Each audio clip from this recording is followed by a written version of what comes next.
Well, home decor for so much less. Easy and inexpensive. And just look how beautiful these are. To think that these were once buckets of cheese balls and animal crackers. Effortless girl Julie Loven is here to show us how to create and work this magic. They look so expensive. I know. Hi, by the way.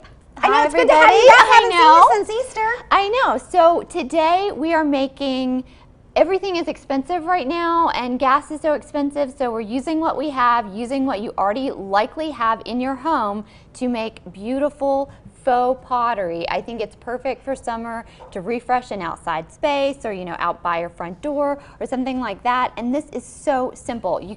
These were pork rinds, those were animal crackers, these were pretzel twists. So whatever you have that's a food container from probably like a big box store or a wholesale club or something like that, the bigger the better when it comes to these. And these retail up to $350, which is crazy pants to spend on pottery, in my opinion. But anyway, so I'm going to show you how to do it. So what you want to do is clean out whatever food container that you have that's a hard plastic. So it doesn't matter what you use.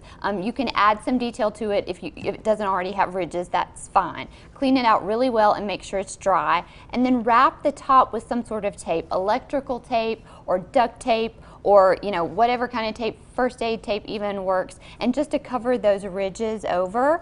And then you just want to start sponge painting, and I'm going to hold this and let you dab it on. So you want to put a color on. If you want a lighter color pottery, then start with a white base, or if you want a darker color pottery, dark brown or a black base even, and then just age it with cut up sponges and 75-cent art paint. So so we're just going to do this. Dab, and then there's no wrong answer. Start right about here? Anywhere you want.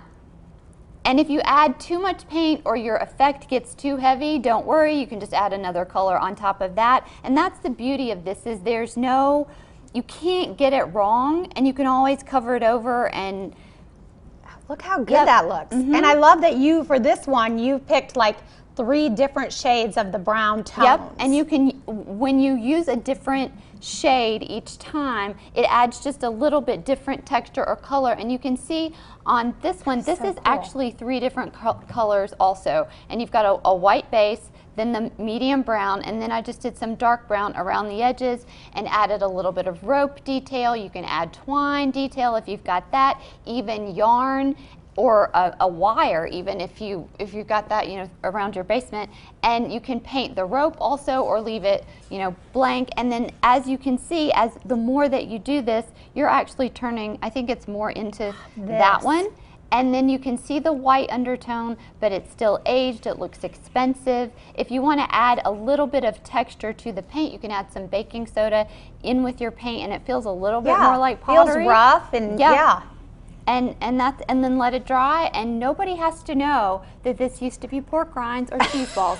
Shh, don't tell them. We're not going to tell them how much it costs. Sometimes you're so impressed with yourself. Exactly, you want to brag. But this will be under $10 because the food product is probably between $7 and $8. The paint is $1 or $2, and then with the sponges and everything. So under $10 for the entire project, which is super affordable right now. Spend your money on gas and just recycle your cheese balls. How did you do? Now you mentioned the ropes, and I love the rope texture because we're seeing a lot of that. Sure. So how did you do that? This is just, I glued on this is actually twine. I glued on twine first and then painted it with just some sponge paint as I was going along. So, and this one the same. This is just some extra rope that I had left over, and just wrap it around. You can do patterns. Like in this one, I did 3 pieces of rope. This is my favorite one. I think it's beautiful. It's so simple. It's just black with the little lighter brown.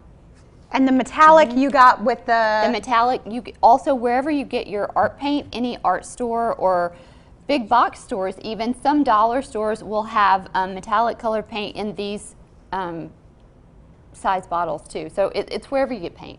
And you took an old sponge, cut it up.